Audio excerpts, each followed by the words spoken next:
In this video, I'm going to show you guys how to connect your Facebook account to your Instagram account. This should work on both iOS and Android. So if you want to connect your Facebook account to your Instagram account, then make sure you watch this video till the end and you should be able to do that. Let's get started.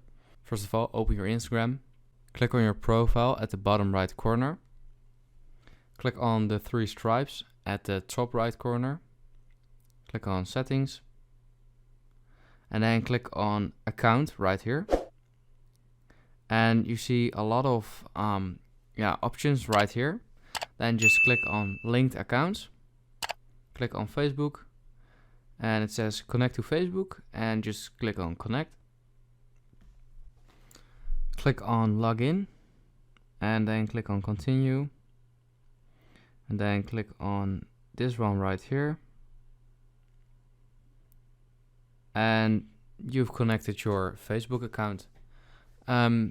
Yeah, that's basically it. So if this video helps you out, please leave a like and let me know in the comments if it worked, and I'd appreciate that. Bye.